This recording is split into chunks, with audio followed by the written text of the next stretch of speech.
मैं प्रधानमंत्री जी के पास, मैं भारत के संसद के पास इस बात का आग्रह करता रहूंगा कि आप तत्काल क्षेत्र को उसको इसके अभिशाप से मुक्त कराइए। मोकामा टाल का होगा उद्धार, 3 फसलें लहलहाएगी। नमस्कार, मोकामा ऑनलाइन में आपका स्वागत है और मैं हूं आपका दोस्त बासुकी।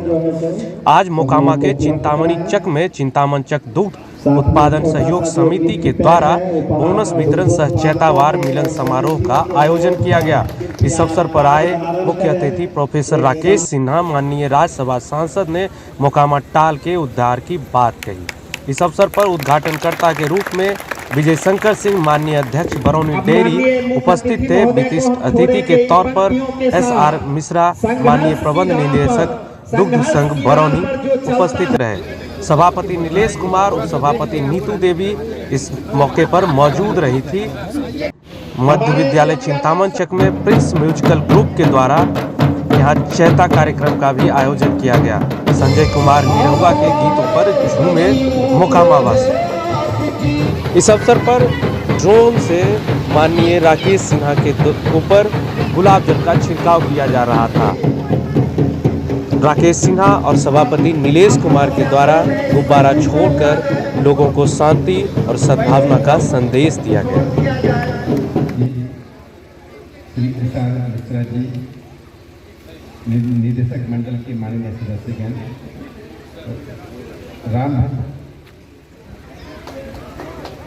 राम भजन बाबू, सुशील कुमार मुन्ना जी, अंजलि बाबू, नीतू कुमार जी, हमारे साथ आए बेगूसराय भारतीय जनता पार्टी के उपाध्यक्ष श्री बलराम जी, कोषाध्यक्ष राम कल्याण जी, और इस कार्यक्रम की सूचना पाकर सामहो गांव से आए हुए श्रीमान महंत जी, श्री नारायण जी और राजीव जी, जिन्होंने इस कार्यक्रम के लिए मुझे आमंत्रित किया है, और विजय कुमार राय जी जो अभी संचालन कर रहे थे और इस सभागार में बैठे थे, सभी भाइयों। जब मैं इस कार्यक्रम के लिए आ रहा था तो मेरे मन में एक तकलीफ थी।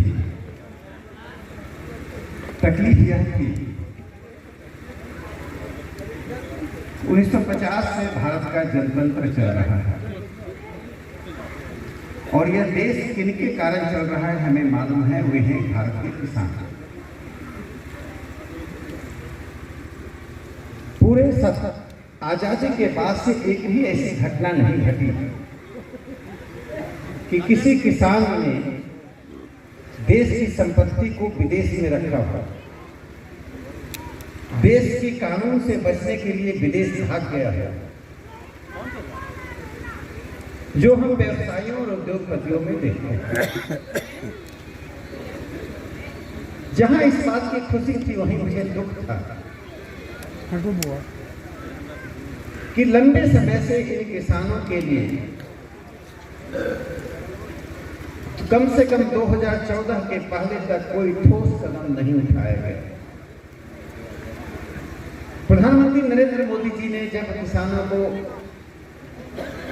डायरेक्ट ट्रांसफर के द्वारा उन्हें छोटी सी राहत देने का काम किया, जो किसानों के जीवन में एक आत्मविश्वास पैदा किया कि सरकार उनके लिए है, उनके द्वारा है,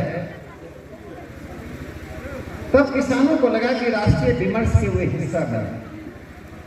लेकिन मुझे तकलीफ इस बात की हुई, जिस मोकामा में मैं आया, मेरे मित्र विजय जी जिस टाल की बात कर रहे थे, 1,06,000 हेक्टेयर भूमि, जिस भूमि में साल में 3 फसलें होती,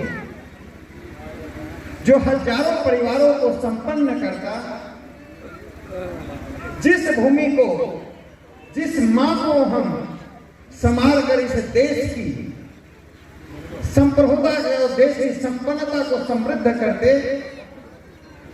वह टाल अनाथ पड़ा हुआ है। यदि इस टाल क्षेत्र को बदल दिया जाए और तमाम दियारा क्षेत्र को उस अभिशाप से मुक्त कर दिया जाए जो दियारा क्षेत्र के लोगों के लिए अभिशाप होता है। एक किसान अपने जीवन काल में 3 बार घर बदलता है या 3 बार घर बनाता है, अपने बच्चों को बाहर भेजता है। विवाह के समय भी यदि कहता दियारा कहें तो विवाह करने वाला व्यक्ति सोचता है कि इसके घर में शादी करें या ना करें। इस अभिशाप से मुक्ति के लिए कोई भी ठोस कदम आजादी के बाद नहीं उठाई जा सकी। ये सबसे बड़े दुर्भाग्य की स्थिति है। मैंने भी राज्यसभा में माननीय प्रधानमंत्री श्री नरेंद्र मोदी जी के ऊपर जो मेरा भरोसा है कि जब उनके सामने कोई ऐसा मुद्दा आता है जो किसानों के पक्ष में होता है तो वे उसके लिए पहल करते हैं। मैंने राज्यसभा के पिछले सत्र में दियारा के बारे में और चौर के बारे में मुद्दा उठाया। मैं आपको छोटी सी घटना बता दूं कि दिल्ली में एक सेमिनार चल रहा था। उस सेमिनार में बड़े बड़े कृषि के और किसानों के विशेषज्ञ थे। जब मैंने उनसे पूछा कि दियारा के शब्द के बारे में कितने लोगों को मालूम है, तो सिर्फ 2 हाथ थे। जब मैंने पूछा चौर शब्द का क्या मीनिंग होता तो एक भी हाथ नहीं उठा। तो मैंने एक पंक्ति में कहा, किसानों की दुर्दशा क्यों है इसका कारण आज मुझे समझ में आ गया। जो कृषि नीति बनाते हैं उनको चौर के बारे में मालूम नहीं, दियारा के बारे में मालूम नहीं, इसलिए किसानों की दुर्दशा। जब मैंने राज्यसभा में इस मुद्दे को उठाया, ब्रह्मपुत्र नदी से, यहाँ गंगा और गंडक से, कोसी नदी से, यदि असम को ब्रह्मपुत्र नदी के दियारा को बचा लिया जाए, बिहार के कोसी, गंडक और गंगा इत्यादि नदियों के का जो स्वरूप है उससे यदि दियारा को बचा लिया जाए तो बिहार एक नहीं 3 पंजाब के बारे उत्पादन करने में समर्थ है। हमारा जीडीपी 1 नहीं 2 गुना नहीं 3 गुना नहीं 5 गुने का उछाल आएगा यदि हमने किसानों की स्थिति को मजबूत कर दिया। किसान तो समृद्ध होंगे, यह देश समृद्ध होगा। अकेला टाल ही भारत के 4 राज्यों को अनाज देने में सक्षम हो जाएगा। लेकिन मुझे प्रसन्नता इस बात की हुई, दुख इस बात का था कि 70 साल तक हमारे जनप्रतिनिधि आते रहे, आंखों के सामने वे किसानों की दुर्दशा देखते रहे। जो अमीर किसान हैं वह तो जीवन जी लेते थे, जिन किसान के परिवार में कोई नौकरी करने वाला है वे तो जीवन जी लेते थे। लेकिन जिन किसानों के पास 1 एकड़ 2 एकड़ 3 एकड़ 4 एकड़ 5 एकड़ जमीन है, वे अपनी बेटी की शादी, अपने बच्चों की शिक्षा, बच्चों के स्वास्थ्य और स्वयं के स्वास्थ्य की चिंता करने में भी असमर्थ हो गए। क्या 7 दशकों तक इस देश की जनतंत्र को जनप्रतिनिधियों में इतनी भी संवेदनशीलता नहीं हुई जिनके मतों से हम जीतते हैं, हम संसद में जाते हैं, सुविधाओं के साथ रहते हैं, देवताओं के बाद सबसे ज्यादा जय जयकार होता है तो जनप्रतिनिधियों का जय जयकार होता है, लेकिन हमने जनता की सुख नहीं। मैं आपको यह सूचना दे रहा हूं, प्रसन्नता होगी आपको सुनकर कि भारत सरकार ने जो मुझे पत्र लिखा राज्यसभा में उठाए गए विषय को लेकर कि राष्ट्रीय दियारा बोर्ड का निर्माण करने का सरकार कोशिश करेगी। यदि एक बार राष्ट्रीय दियारा बोर्ड का निर्माण हो गया तो पूरे बिहार की किस्मत ही बदल जाएगी। राष्ट्रीय दियारा बोर्ड बनना इसलिए आवश्यक है कि जब बाढ़ आती है तब उनको कुछ राहत देना, बाढ़ से बचाव का कार्य करना, और इन सब कार्यों में किन लोगों का पेट भरता है, किन लोगों का जेब भरता है, आपसे ज्यादा कोई नहीं जानता है। मैंने पिछले 3 साल में एक ही काम किया है। जब से मैं राज्यसभा में आया, मैं लोकसभा का सदस्य नहीं हूं, राज्यसभा में भी मनोनीत हूं, लेकिन मैं अपनी मां के पास दियारा के लोगों को आकर देखता था। मेरी मां गोईठा से भोजन बनाती थी, दियारा के लोग आते थे, थोड़ी जमीन दे दीजिए, हमारा जमीन कट गया है। मेरी मां चिंतित होती थी कि जमीन ना दिया जा रहा है नहीं ना कहा जा रहा है। ये मैंने बचपन में मेरी मां की दुविधा को देखा। लोगों के संकट को देखा। मुझे पता नहीं था कि कभी अवसर आएगा। राज्यसभा में आने के बाद मेरे मित्र राम कल्याण जी और बलराम जी बैठे हुए हैं। मैंने पहला काम किया कि मैं दियारा क्षेत्र गया और लगातार मैं दियारा क्षेत्र जा रहा हूं। कम से कम बेगूसराय का शायद ही कोई दियारा क्षेत्र होगा जो मुझसे अछूता रहा। तो मैं चाहता हूं कि हम किसानों के साथ, उनके दुख दर्द में साथ रहें। किसान भिखारी नहीं है, किसान मोहताज नहीं है, वो तो दूसरों का पेट भरता है। किसान तो वह है जो हिंदुस्तान की संप्रभुता को बचाता है, हिंदुस्तान का समृद्धि का कारण है। वो भीख नहीं मांगता है, वो अधिकार मांग रहा है और वक्त अब अधिकार मांगने का आया है। मैं आपको वादा करता हूं कि राष्ट्रीय दियारा बोर्ड का निर्माण होगा होगा होगा। ताल क्षेत्र को उस हिसाब से मुक्ति मिलेगी जिस ताल क्षेत्र में एक फसल हो पाता है, दूसरा फसल अनिश्चित रहता है। जमीन कौन डूबेगा कौन उगेगा यह हमें मालूम नहीं रहता है। कोई ज्योतिषी भी नहीं बता पाता है कि जमीन की हालत क्या होगी। उस ताल क्षेत्र का उद्धार करना प्रधानमंत्री नरेंद्र मोदी जी का मिशन है। मैं प्रधानमंत्री जी के पास, मैं भारत के संसद के पास इस बात का आग्रह करता रहूंगा कि आप तत्काल क्षेत्र को उसको इसके हिसाब से मुक्त कराइए। मुझे एक बात जो मेरी कल्पना में भी नहीं थी, जो आज मुझे इस मंच पर पता चला। हम सभी भारतीय कम से कम 2014 के बाद गौ माता के प्रति और पशुओं के प्रति संवेदनशील हुए। कम से कम मैं 100 डिबेट में मैं स्वयं गया जिसमें मुझे अपनी ही गौ माता के लिए दलील देना पड़ता था और सामने बैठे मेरा माहौल उड़ाते थे।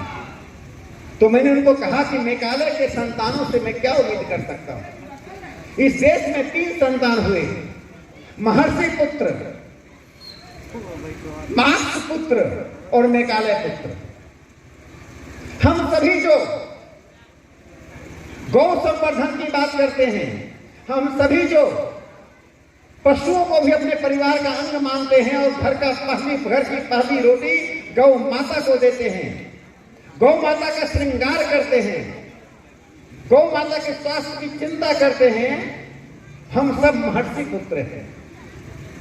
और मेघालय और मार्क्स पुत्र के लिए वो जानवर है, हमारे लिए वे पशु हमारे परिवार का सदस्य है। इसलिए जब मैं टीवी डिबेट पर जाता था और गौमूत्र, गोबर और गाय के दूध की उपयोगिता की बात होती थी तो लोग मजाक उड़ाते थे।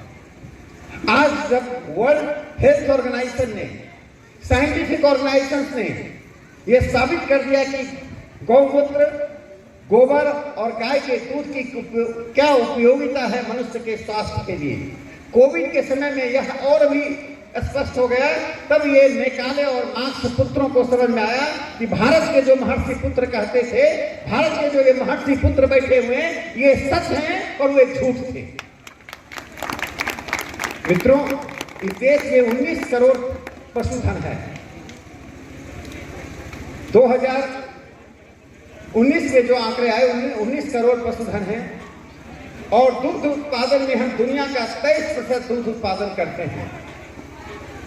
यदि पशुओं को, गाय और भैंस, यहां तक कि बकरी, इनको संरक्षण दिया जाए, डेयरी को जिस प्रकार प्रधानमंत्री जी ने अलग एक मंत्रालय घोषित किया, मंत्रालय में प्राथमिकताएं दी, यदि इस काम को सुचारू, संगठित और वैज्ञानिक रूप से किया गया तो मैं बता देना चाहता हूं कि हम दुनिया का 60% दूध का उत्पादन करेंगे।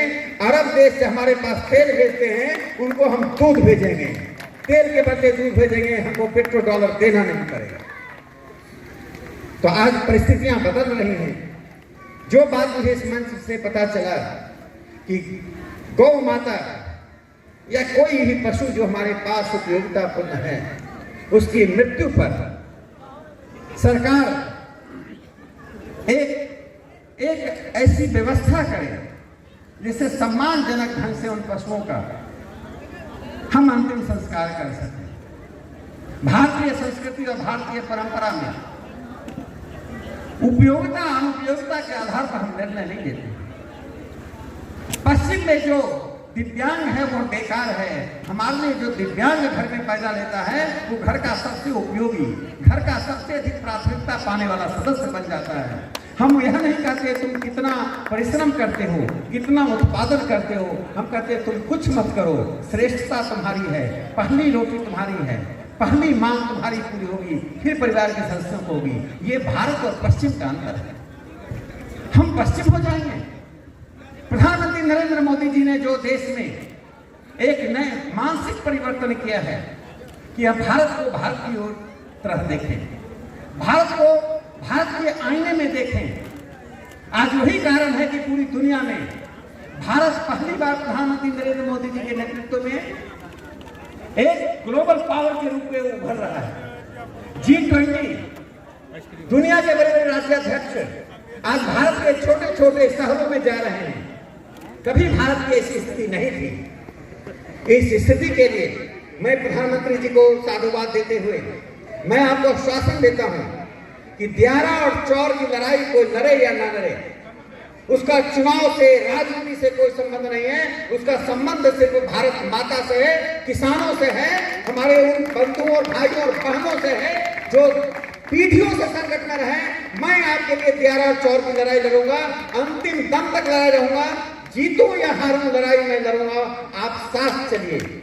मैं अभी ही कुछ दिन पहले सामो के राजीव जी बैठे हुए हैं, महंत जी आए हैं, नारायण जी आए हैं। सामो और मटिहानी पुल की बात थी। एक गांव के लोग जिला मुख्यालय आने के लिए 3 घंटे की परिक्रमा करें। कैसे लोगों को समझ में नहीं आई? जैसे सिमरिया पुल राजेंद्र बाबू ने बनाया, सामो मटिहानी पुल क्यों नहीं बन सकता था? आप में आत्मविश्वास नहीं है, आप में जन सरोकार नहीं है। जब आत्मविश्वास और जन सरोकारों की कमी होती है तो व्यक्ति आलसी हो जाता है, व्यक्ति की कल्पना छोटी हो जाती है, व्यक्ति की हिम्मत हार जाता है, वह युद्ध में जाने से पहले ही हार जाता है।